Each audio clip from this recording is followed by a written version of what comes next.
শুক্রবারে আমাদের আলোচনার বিষয় শুরু হয়েছিল সমগ্র মানব জাতির আল্লাহ তাআলার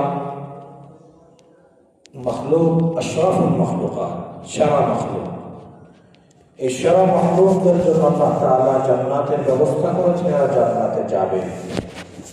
কিন্তু প্রকাশ্যে এবং গোপনে কিছু শত্রুদের আক্রমণের কারণে, কিছু শত্রুদের কুমন্ত্রণা এবং বাঁকা পথ দেখানোর কারণে আল্লাহ তাআলার এই বান্দাগুলো জান্নাতে যেতে পারে না।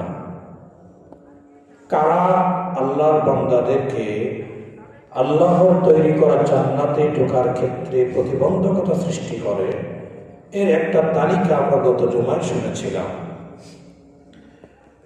সেটা হলো যে সমস্ত মানুষের মৌলিক শত্রু হলো চারটি। কয়টি? চারটি। এই চারটি শত্রুর কথা বুজুর্গান দিন এক শব্দের মধ্যে একত্রিত করে দিয়েছেন, সেটা হলো দুশ্মন। সেটা হলো দুশ্মন। দালতে দুনিয়া, শিনতে শয়তান, এরপরে মিমতে মাখলুক, এরপরে নুনতে হলো নফস। এই চারটা হলো মানুষের শত্রু, বিশেষ করে মুসলমানদের শত্রু। আর মুমিন মুসলমানদের বন্ধু হলো মাত্র একজন, তিনি কে? আল্লাহ পাক রব্বুল আলামিন। শত্রু বেশি নাকি বন্ধু বেশি? শত্রু বেশি। শত্রু হলো চারজন, বন্ধু হলো একজন।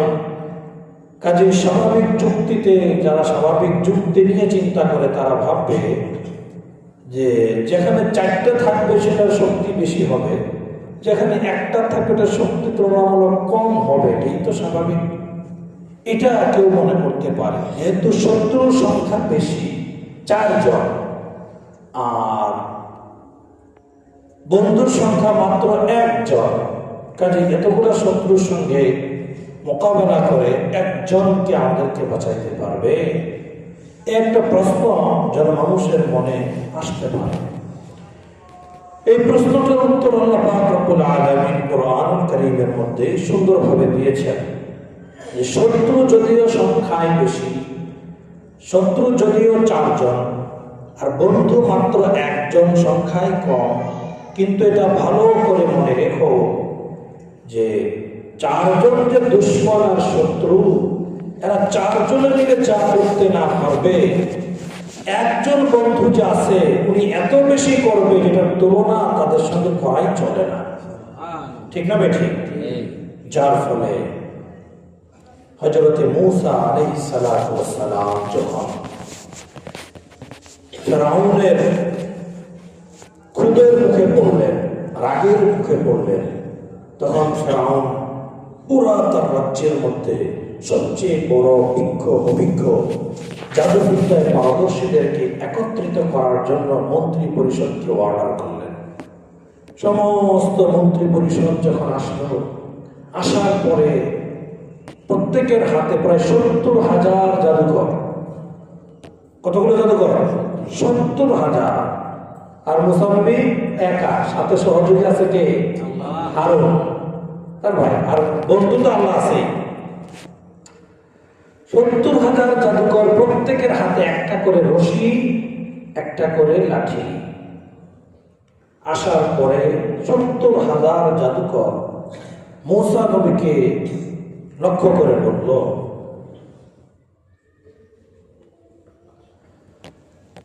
وقال فرعون ائتوني بكل ساحر عليم فلما جاء السحرة قال لهم موسى ألقوا ما أنتم ملقون। যে ৭০,০০০ জাদুকর মূসা নবীকে প্রশ্ন করলো, আগে কি তুমি তোমার জাদুর কাঠি দেখাবে, জাদু ফেলবে, নাকি আমরা আমাদের জাদুর দক্ষতা তোমাকে দেখাবো? মূসা নবী বললেন, ভাই আমি তো আসলে জাদু বলতে কিছু জানি না, জাদুর খেলা আমি জানি না। আমি একটা জিনিস জানি, সেটা হলো আমার আল্লাহ আমাকে শিখিয়েছেন, লা ইলাহা ইল্লাল্লাহু মুসা কালিমুল্লাহ।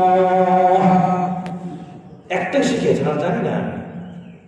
আল্লাহ আমার মাবুদ, আল্লাহ আমার বন্ধু, আল্লাহ আমার মালিক, আল্লাহ আমার মাওলা, এটাই শুধু আমি জানি, আর তার কোনো জাদু জানি না। কাজেই তোমরা যেহেতু জাদুবিদ্যায় পারদর্শী, জাদুবিদ্যায় দক্ষ, কাজেই তোমরা তোমাদের জাদুর কারিশমা প্রকাশ করে দাও। কে বললেন এটা? মূসা। এবার 70,000 জাদুকরের সাথে 2টা করে জিনিস, রশি একটা, ছোট লাঠি একটা, 2টাই যখন মাটিতে ছেড়ে দিল, 70 ডাবল কত হলো? 1,40,000 সাপে পরিণত হয়ে গেল। যে কোনো মানুষের চোখে এগুলো দেখলে ভয় লাগবে না? সবাই নিরাপদ জায়গায় অবস্থান করছে, শুধু মাঠে আছে কে? মূসা। আর জাদু করবে তো পোষা সাপ, এদের কিছু করবে না।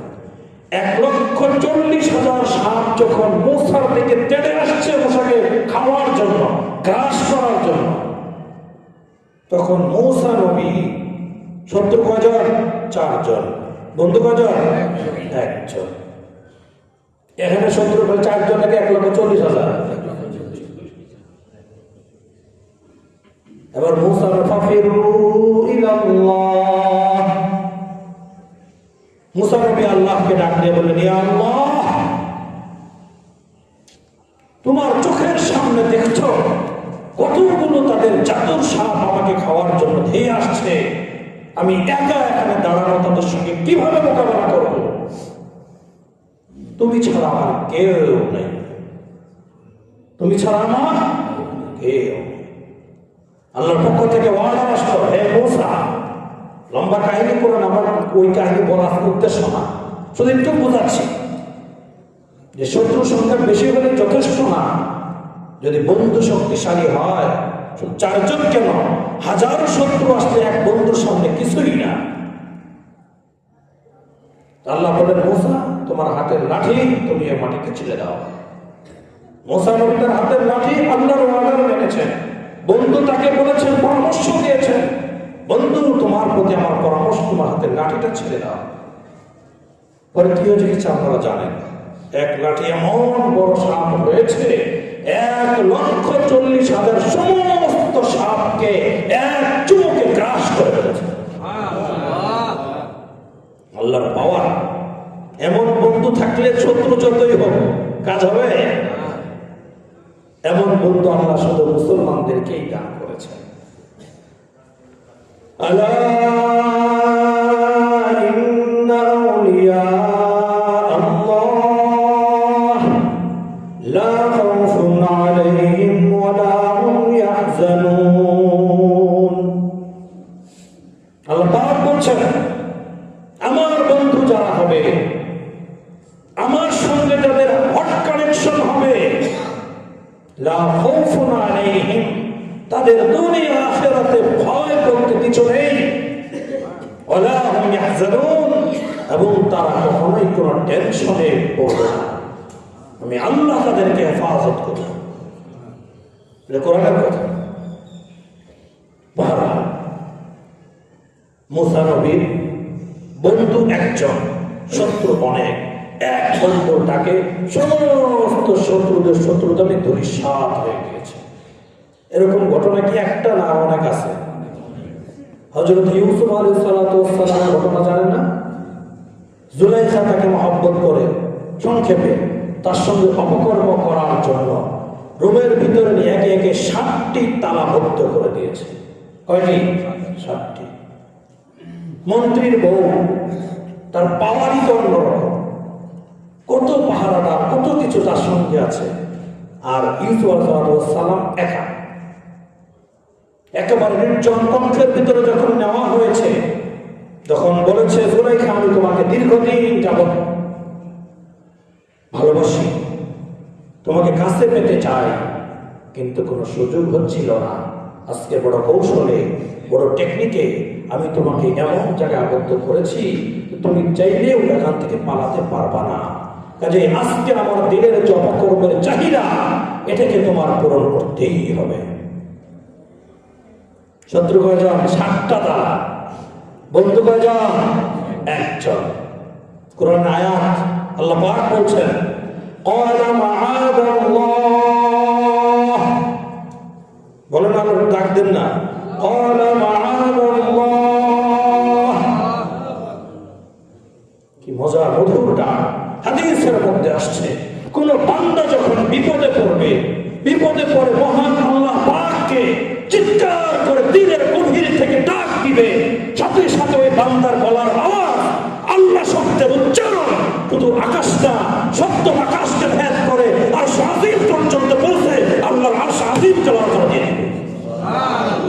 এরকম পাওয়ার আল্লাহ শব্দের মধ্যে। আরশ আযীম আল্লাহকে বলবে, আল্লাহ অমুক জায়গায় তোমার বান্দা তোমাকে চিৎকার করে ডাক দিয়েছে। আল্লাহ বলবেন, হয়তো কোনো বিপদগ্রস্ত, জিবরিল তুমি এই মুহূর্তে যাবে, আমার এই বান্দার কি সমস্যা যে বান্দা আমাকে আল্লাহ করে ডাক দিয়েছে, সমাধান করে এসে আমাকে জানাও। আল্লাহ কি জানেন না? ফরমালিটি রক্ষা করেন। কাজে ইউসুফ আলাইহিস সালাম এই কঠিন বিপদে পড়ে যখন চিৎকার করে আল্লাহকে ডাক দিলেন, মাআযাল্লাহ, আল্লাহ আপনার পানা, আপনি যদি আমাকে না বাঁচান এই কঠিন চক্রান্ত থেকে আমার মুক্তির আর কোনো রাস্তা নাই। সাথে সাথে আল্লাহ ব্যবস্থা করেন নাই, উনি দৌড় দিয়েছেন, পটপট করে সমস্ত তালা খুলে তিনি বের হয়ে গেছেন। বুঝে আসতেছে কথা?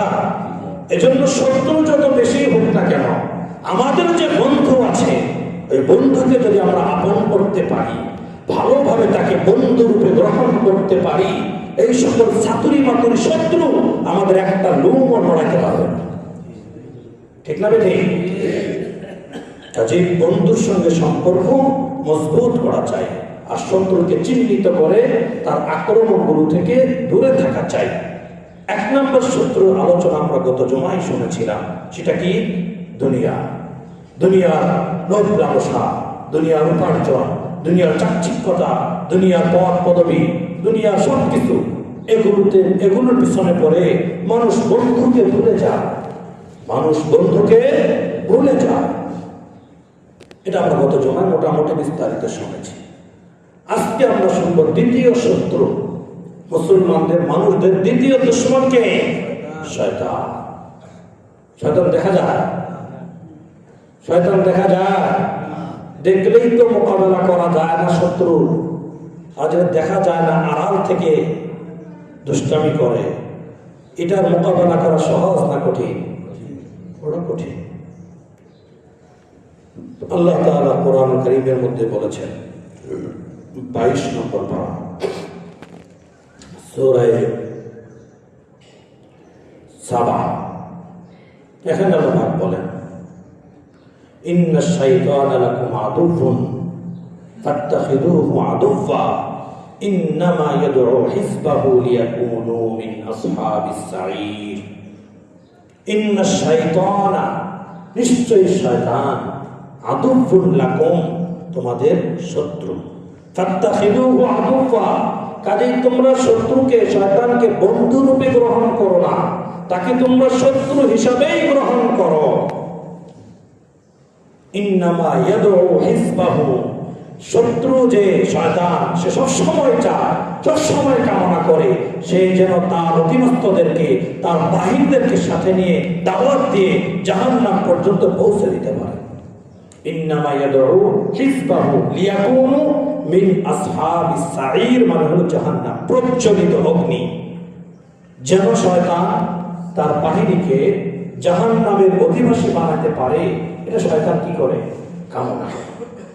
কাজেই শয়তান যে এত বড় দুশমন, এত বড় শত্রু, এটা আমাদেরকে জানতে হবে, বুঝতে হবে, তার খপ্পর থেকে বাঁচার জন্য সর্বাত্মক চেষ্টা করতে হবে।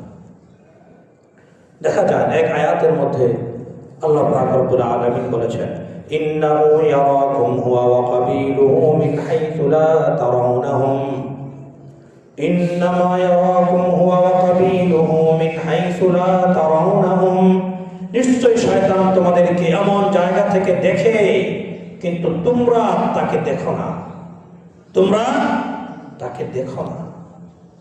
কাজেই এটা অনেক বড় শত্রু, যেটাকে কোনোভাবেই ম্যানেজ করা যায় না, যাকে কোনোভাবেই, যার সঙ্গে চুক্তি করে তাকে আপোষে আনা যায় না, সেটা হলো কে?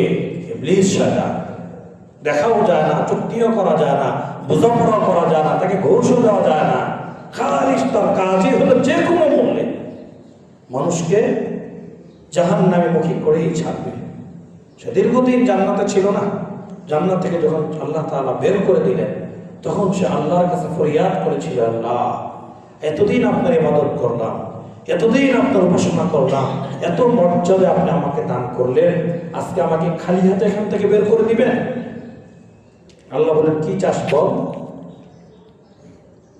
তখন সে আল্লাহর কাছে ফরিয়াদ করেছে, قال فبما أغويتني لأقعدن لهم صراطك المستقيم।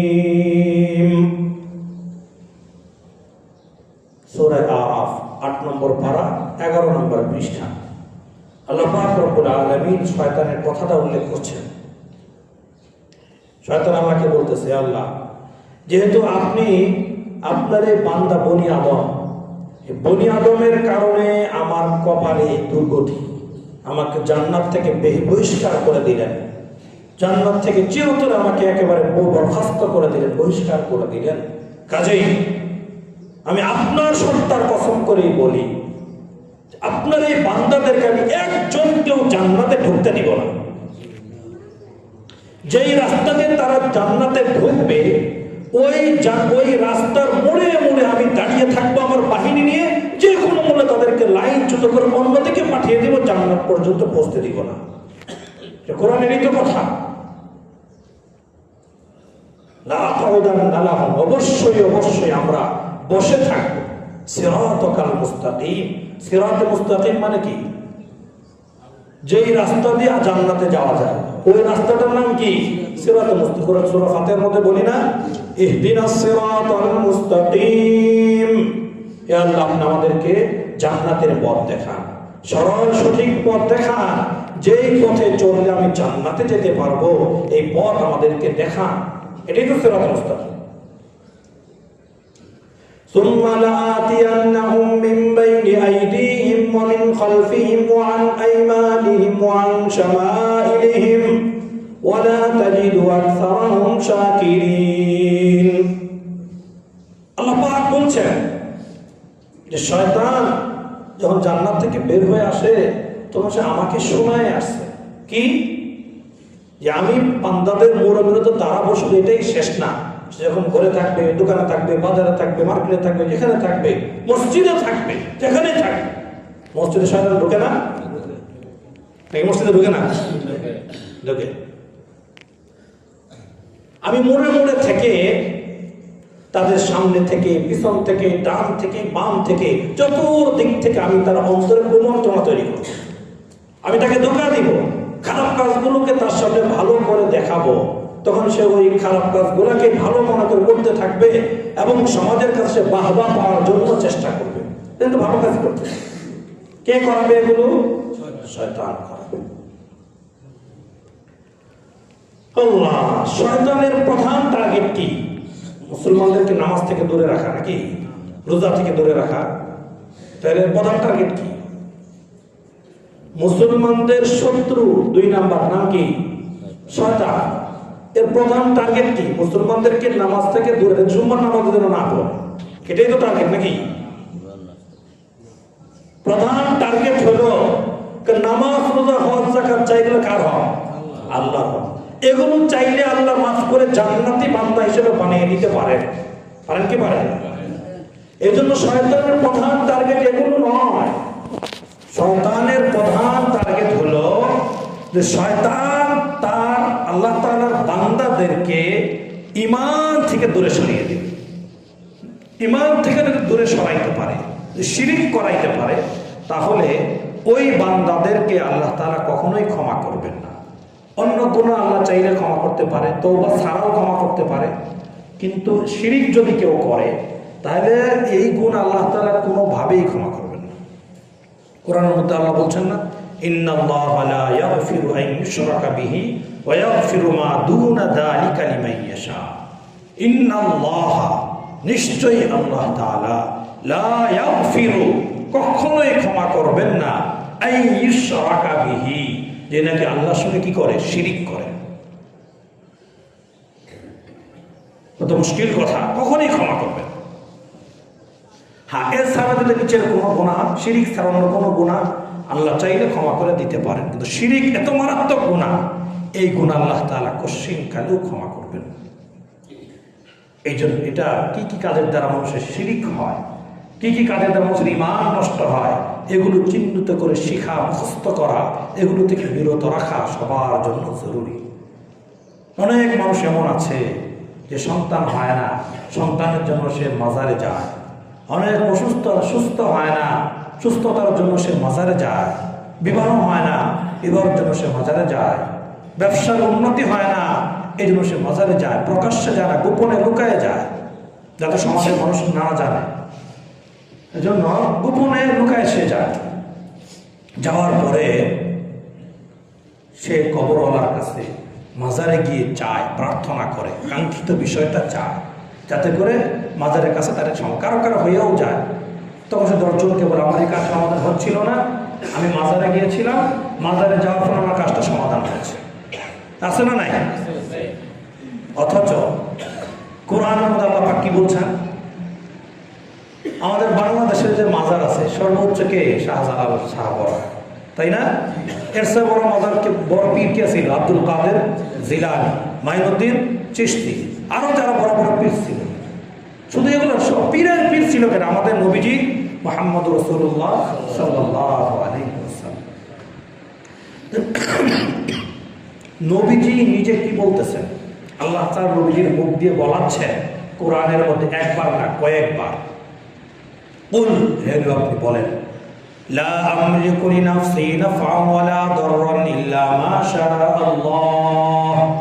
হে নবী আপনি বলে দেন, লা আমলিকু লিনাফসি, আমি আরেকজনের উপকার অথবা ক্ষতি করব তো বহুত দূরের কথা, আমি নিজেই তো নিজের কোনো লাভ আর ক্ষতির মালিক না, আমি আরেকজনের লাভ ক্ষতি কিভাবে করব? তাইলে সমস্ত পীরের পীর নবী যদি এই কথা বলেন যে আমি নিজের লাভ ক্ষতিরই মালিক না, তাহলে আরেকজনেরটা করব কিভাবে? তাহলে যারা পাতি পীর, পাতি নেতা, এরা কি আরেকজনের কাছে সমাধান করতে পারবে? এ বিশ্বাস কেউ করলে ইমান আছে? আর তা বললা আমলিকু লিনাফসি নাফআন ওয়ালা দাররান, আমি আমার নিজের লাভ এবং লোকসানের মালিক না, ইল্লা আইয়াশা আল্লাহ, এগুলোর মালিক কে? আল্লাহ। অন্য আয়াতের মধ্যে আল্লাহ পাক বলেছেন, ওয়াইয়ামসাসকাল্লাহু বিদুররিন ফালা কাশিফা লাহু ইল্লা হু, আল্লাহ যদি কাউকে কোনো মুসিবতে ফেলান, কোনো বিপদে ফেলে দেন, ওই বিপদ থেকে উদ্ধারকারী আল্লাহ ছাড়া কেউ নাই। আল্লাহ ছাড়া ওই বিপদ থেকে কেউ উদ্ধার করতে পারবে না, এটা মুসলমানদের বিশ্বাস। ওয়াইয়ুরিদকা বিখাইরিন ফালা রাদ্দা লিফাদলি, আর যদি আল্লাহ পাক রব্বুল আলামিন কারো কোনো কল্যাণ পৌঁছে দেন, ব্যবসায় লাভ হয়ে গেল, ভালো একটা বিবাহ করলো, সুস্থ সন্তান হলো, সুস্থ বাচ্চা হলো, ব্যবসা বাণিজ্যে উন্নতি হলো, ভালো চাকরি হলো, এটাকে কেউ প্রতিহত করতে পারবে না, কেউ সরাইতে পারবে না। এটা আমাদের মুসলমানদের বিশ্বাস। এটা না থাকলে ঈমান থাকবে না। বুঝাচ্ছে কথা? আমি বলছিলাম শয়তানের সর্বপ্রথম আক্রমণ কোথায়? ঈমানকে নষ্ট করে দেওয়া। ঈমান যদি নষ্ট করার জন্য সে শুরু থেকে, জন্ম থেকে নিয়ে মৃত্যু পর্যন্ত প্রত্যেকটা মানুষকে বেঈমান বানাবার জন্য সর্বাত্মক চেষ্টা মুজাহাদা করতে থাকে। আমি একদিন শুনিয়েছি, সর্বশেষ মৃত্যুর সজ্জায় তখন তাকে ধোঁকা দিয়ে বেঈমান বানানোর জন্য নানান চেষ্টা, নানান সুরত ধরে এসে তাকে ধোঁকা দেওয়ার চেষ্টা করে। এবং ফাঁকে ফাঁকে তো আছেই যে আমল নষ্ট করে দিবে, গুনার কাজ করাবে, অন্যায় কাজ করাবে, বিভিন্নভাবে অন্যায় কাজ করাবার জন্য চেষ্টা করবে। কিন্তু আল্লাহ পাক রব্বুল আলামিনকে যদি কেউ বন্ধু বানায়, শত্রুর মোকাবেলা করার জন্য যদি আল্লাহকে কেউ নিজের আপন করে নিতে পারে, আল্লাহ পাক নিজেই কোরআনে ঘোষণা দিচ্ছেন, ইন্না ইবাদি লাইসা লাকা আলাইহিম সুলতান। আল্লাহ পাক বলছেন 14 নম্বর পারা, ইন্না ইবাদি, নিশ্চয়ই যারা নাকি আমার বান্দা হবে। কে বলছেন এটা? আল্লাহ বলছেন নিশ্চয় যারা নাকি আমার পার্সোনাল লোক হবে, যারা নাকি আমার বিশেষ বান্দা হবে, এদেরকে শয়তান যত শক্তিশালী হোক না কেন, চুল পরিমাণ কোনো ক্ষতি করতে পারবে না, জান্নাতের পথ থেকে সরাইতে পারবে না। এটা কোরআনের কথা। এক উস্তাদজি উদাহরণ দিয়ে বুঝিয়েছেন, শয়তান ধোঁকা দেওয়ার জন্য মোড়ে মোড়ে বসা, আর আল্লাহ ঘোষণা দিলেন পারবে না ক্ষতি করতে, যারা নাকি আমার প্রিয় বান্দা হবে। উদাহরণ দিয়েছেন কিভাবে? আপনি যাচ্ছেন কোনো বন্ধুর সঙ্গে দেখা করার জন্য, গুলশান বনানীতে থাকে, ভিআইপি বাসা, ভিআইপি নিরাপত্তা, ভিআইপি ব্যবস্থা, সেখানে আপনি গেছেন কি করার জন্য? দেখা করার জন্য। দেখা করার জন্য গেছেন, স্বাভাবিক বড় লোকদের কাছে একটা করে কি থাকে? কুত্তা থাকে না? কথা কথা বড় লোকের কুত্তা পালে কি পালে না? নিজের চাকরের পিছনে পরিমাণ টাকা খরচ করে না, একজন কুত্তা আর কুত্তির পিছনে যে পরিমাণ টাকা খরচ করে, আছে না নাই? কুত্তা আছে। যেই আপনি গেটের কাছে গেছেন, এমন জোরে ঘেউ ঘেউ শুরু করছে কুত্তা, আপনি তো ডোরে কাটতে উঠছে, নাই কি বিদেশি কুত্তা, কি ভয়ঙ্কর দেখা যায়, তোমার গরুর মতো উঁচা লম্বা, এটা ধরলে তো সাথে পারা সম্ভব না। এখন আপনার ব্যবস্থা, আপনার এখন রাস্তা আছে কয়টা? 3টা রাস্তা খোলা। কয়টা রাস্তা খোলা? 3টা রাস্তা। একটা রাস্তা হলো, যা এই দুস্থর সঙ্গে দেখা করা সম্ভব না, আমি চলে যাই, আর দরকার নেই, কষ্ট করে ভাড়া দিয়ে আসছিলাম, চলে গেলাম, সিএনজি রিজার্ভ করে গেছেন, আবার চলে আসলে দেখা করলেই সম্ভব না, ভয়ঙ্কর কুত্তের কন্ট্রোল করা সম্ভব। দেখা হবে আর কোনোদিন দোস্তের সাথে? কথা করা হবে নি? এটা কি মুমিন মুসলমানের পক্ষে সম্ভব? আল্লাহর সঙ্গে দেখা করতে যাব আমরা, দেখা হবে না? কথা কয় না, কোথায়? ইন্নাকুম সাতারাউনা রাব্বাকুম কামা তারাউনাল কমারা ফি লাইলাতিল বদর। হাদিস, সহিহ হাদিস, নবীজি বলেছেন তোমরা পরকালে জান্নাতের স্পেশাল একটা নিয়ামত হিসেবে দিদারে ইলাহি নসিব হবে তোমাদের। আল্লাহকে স্বচক্ষে দেখতে পারবা, যেমন দুনিয়াতে তোমরা পূর্ণিমা রজনীতে আকাশের চাঁদ দেখতে পারো। সহিহ হাদিস। তো বন্ধুর সঙ্গে দেখা হবে কি হবে না? কোথায় হবে? জান্নাতে। এখন যদি মুখ ফিরিয়ে চলে যায় যে জান্নাতে যাওয়ার পরে মাঝখানে যে পরিমাণ কুত্তা বসে রয়েছে, যে পরিমাণ কুত্তার আক্রমণ, যে পরিমাণ কুত্তার ওই ডিস্টার্ব, দরকার নেই, অন্যদিকে যায়। আর কোনোদিন হবে জান্নাতে আল্লাহর সঙ্গে দেখা? কথা বলেন। এই কাজ কি মুমিন মুসলমানের পক্ষে করা সম্ভব? যে মুমিন, যে মুসলমান আল্লাহকে বিশ্বাস করে, ওই ব্যক্তির পক্ষে কি এটাকে মেনে নেওয়া সম্ভব? আমি কোনোদিন আল্লাহর সঙ্গে দেখা করতে চাই না, এই কুত্তার সঙ্গে পারবো না, কাজে অন্যদিকে চলে যায়, এটা মুসলমান পারবে মেনে নিতে? তার মানে মুসলমানদের অবশ্যই আল্লাহর সঙ্গে দেখা করতেই হবে, কুত্তার আক্রমণ থেকেও বাঁচতে হবে। তাহলে ফিরে যাওয়ার অপশন শেষ। আর আছে কটা রাস্তা? 2টা। কথা শুনতেছেন সবাই? মনোযোগ দিয়ে শুনলে কিছু ফায়দা, কিছু ঢুকবে মাথায়। অমনোযোগে পড়ে কোনো লাভ নাই, সময় নষ্ট হবে। আপনি আর আধা ঘন্টা পরে আসতেন, ভালো হইতো। যদি শুনতে বিরক্তি লাগে, কষ্ট লাগে, আপনি আধা ঘন্টা পরে আসতেন। আর যদি শিখার নিয়ত থেকে মনোযোগ দিয়ে এদিকে তাকান, আমার দিকে তাকান, অন্য কোনো দিকে না, আমাকে দেখেন, তাহলে কথা মাথায় ঢুকবে।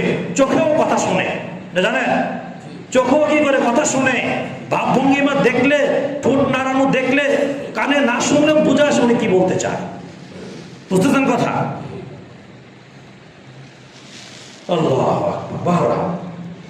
তো বলছিলাম, তো একটা পথ খোলা নাই, আপনাদের চলে আসা না, দেখা হবে না কোনোদিন। আর পথ খোলা আছে 2টা। আপনার তো ছোটার ছাতা আছে, ডান্ডাওয়ালা বা লাঠি আছে, এই লাঠি দিয়ে মারামারি করতে গেলে কুত্তার সঙ্গে আপনি পারবেন না। কুত্তা যে শক্তিশালী, যে বড়, আপনি এর সঙ্গে লাঠি দিয়ে মারামারি করলে পেরে উঠবেন না। এই রাস্তা আপনার জন্য বন্ধ। এবার কি করবেন আপনি? একটা সহজ রাস্তা, সুন্দর রাস্তা খোলা আছে।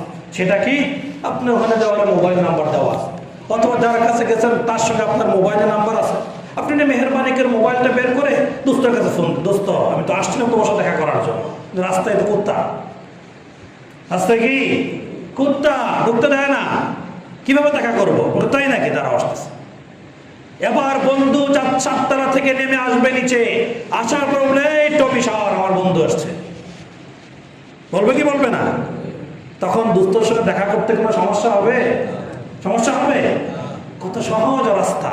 বুজুর্গানে যেসব উদাহরণ দিয়েছেন কেন? আমাদের দেমাগের ভিতরে কথাটা ঢোকানোর জন্য, যে এটা যদি সহজে বুঝে আসে যে বন্ধুর সঙ্গে দেখা করতে গেলে মাঝখানে কুত্তার বাধা, কাজে ওই কুত্তাকে তাড়ানোর সবচেয়ে সহজ এবং নিরাপদ পন্থা হলো বন্ধুকে ফোন করে দাও। বন্ধু যখন এসে বলবে টমি সরে যা, সাথে সাথে কুত্তা সরবে, বন্ধুর সঙ্গে দেখা হয়ে যাবে। ঠিক তো লোক? আমাদের বন্ধু কে? সবাই বলেন কে? আল্লাহ। চিৎকার করে আমাদের বন্ধু কে? আল্লাহ। শত্রু কয়জন? 4 জন। আর বন্ধু কয়জন? 1 জন, আল্লাহ তাআলা। আল্লাহ পাক বলেছেন, যখন আমার দিকে আসা শুরু করবে, ইবাদত করার নিয়ত করবে, নামাজ পড়ার নিয়ত করবে, দ্বীনি পথে চলার নিয়ত করবে, তখন দেখবে প্রতিমধ্যে কত বাধা চলে আসবে। কখনো ব্যবসায় লস হয়ে যাবে, কখনো সন্তান অসুস্থ হয়ে যাবে, কখনো চাকরিতে ভেজাল হয়ে যাবে, কখনো মানসিক টেনশনে পড়ে যাবে। কত বাধা আসবে আমার পথে আসা যখন শুরু করবে তখন।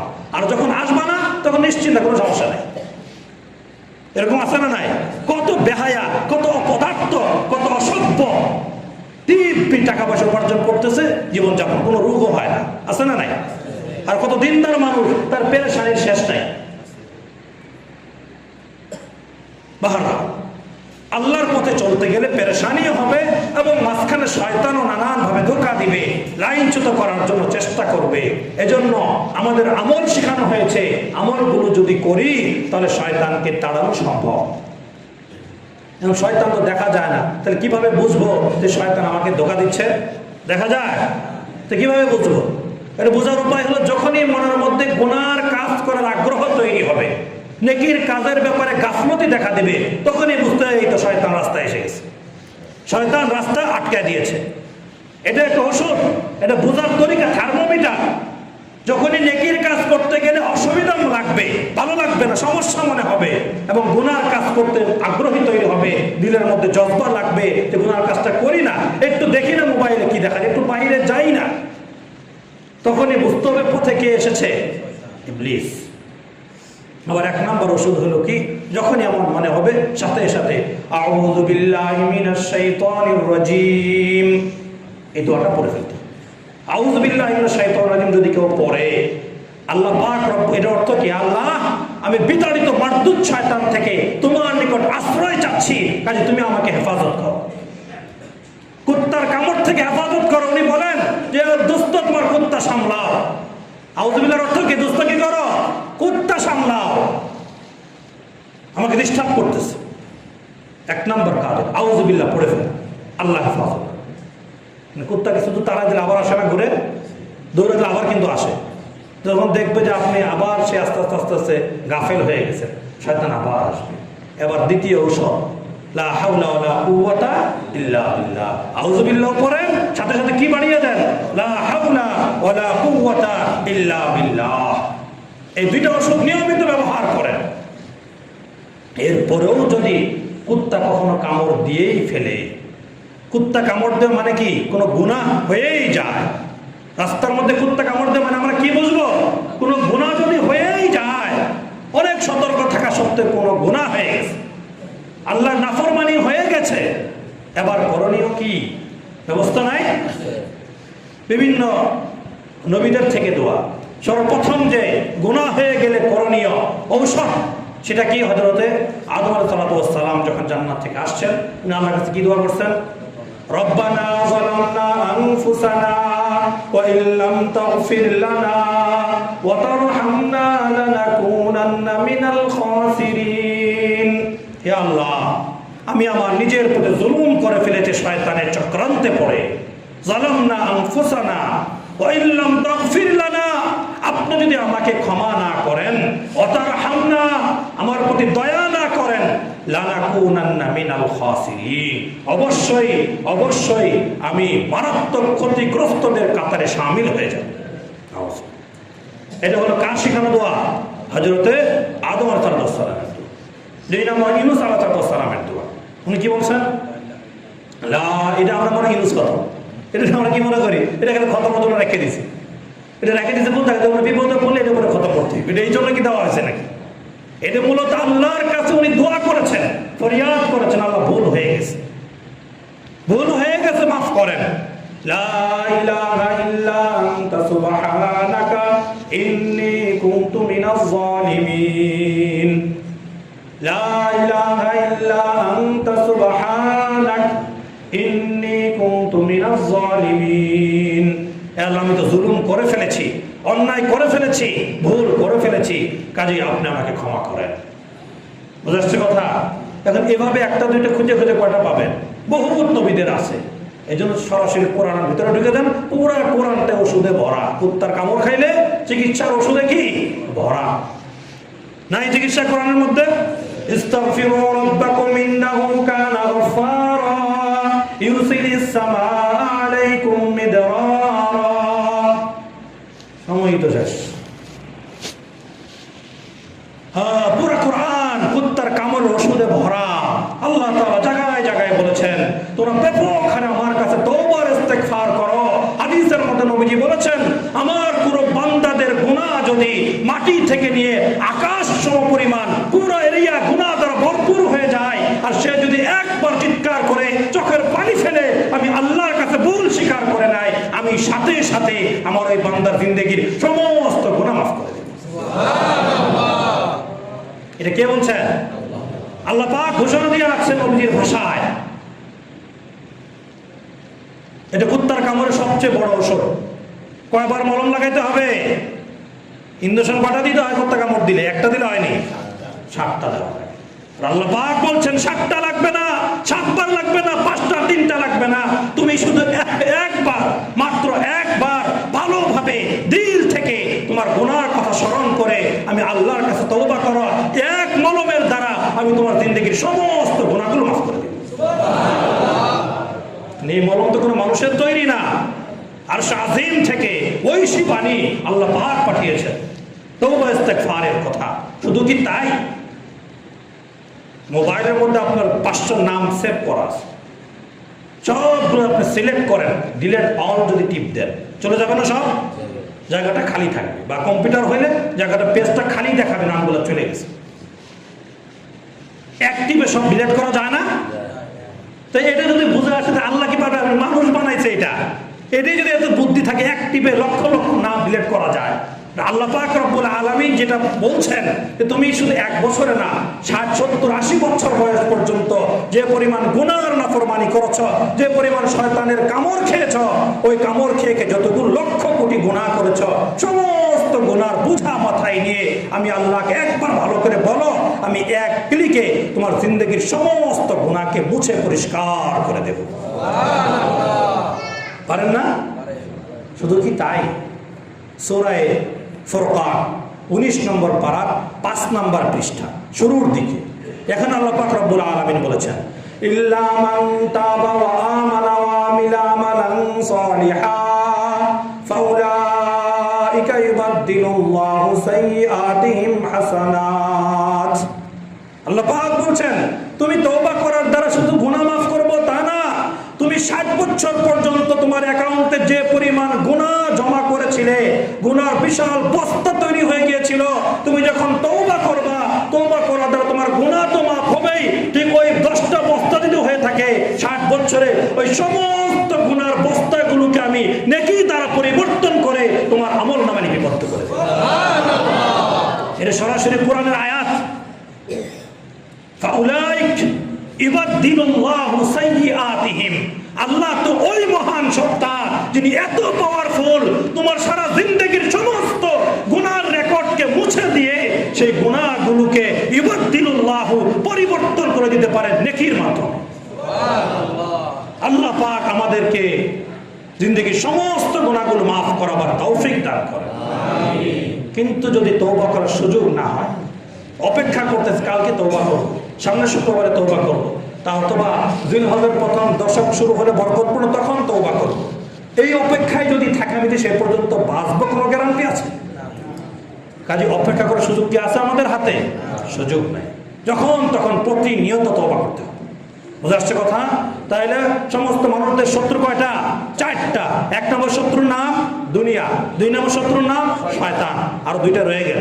সময় আজকে পর্যন্তই। আল্লাহ পাক রব্বুল আলামিন আমাদের সকলকে কথাগুলো বুঝে আমল করার তৌফিক দান করেন। সকলে বলি আমিন।